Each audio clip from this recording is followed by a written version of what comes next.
বছরের পর বছর ধরে শিলাবতী নদীর হাঁটু জল পেরিয়েই স্কুলে যেতে হয় পড়ুয়াদের।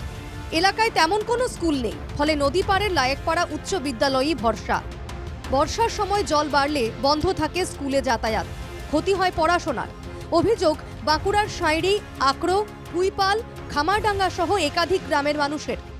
অসুবিধা হয় ৩ থেকে ৪ মাস আপনার নদীতে জল থাকে। সে কারণে যেহেতু নদীটা অনেক খাদ এবং প্রচুর জল থাকে, সে কারণে আমাদের ব্রিজ নেই। তো ছেলেরা যেতে পারে না। তো সেক্ষেত্রে পড়াশোনাতে অনেক ক্ষতি হয়। তো আমরা চাইছি এটা যদি মানে সলভ হয়, তাহলে শিক্ষার ক্ষেত্রেও উন্নতি হবে এবং যাতায়াতের সুবিধাটা হবে।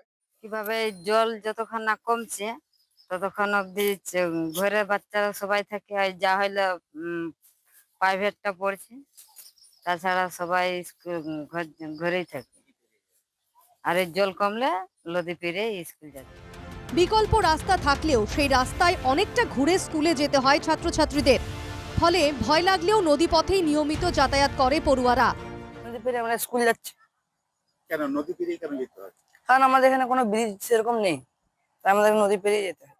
বর্ষাকালে জল বেড়ে যায়, তখন আর যাওয়া হয় না, তখন বন্ধ থাকে স্কুল অনেক ৩-৪ মাস, তখন যেতে পারি না। জঙ্গলমহলের ছাত্রছাত্রীদের কথা ভাবে না রাজ্য সরকার, অভিযোগ বিজেপির। এই সমস্ত ছাত্রছাত্রী যারা আছে তাদের যে দুর্ভোগ, এর ব্যবস্থা করা উচিত প্রশাসনের, কিন্তু প্রশাসন এইসবে ভ্রুক্ষেপ নেই। পশ্চিমবঙ্গ সরকার গ্রাম বাংলার মানুষজনকে, জঙ্গলমহলের ছাত্রছাত্রীদের কথা বিন্দুমাত্র চিন্তা করে না। শুধুমাত্র স্কুলে যাতায়াতের জন্য সেতু নির্মাণ সম্ভব নয়, বক্তব্য বিধায়কের। যে সমস্যাটার কথা বলছেন, এটা সমস্যাটা আছে, কিন্তু মুশকিলটা হচ্ছে কি জানেন, এই সমস্যাকে সমাধান করার জন্যই আমরা বাসিপুরের ওখানে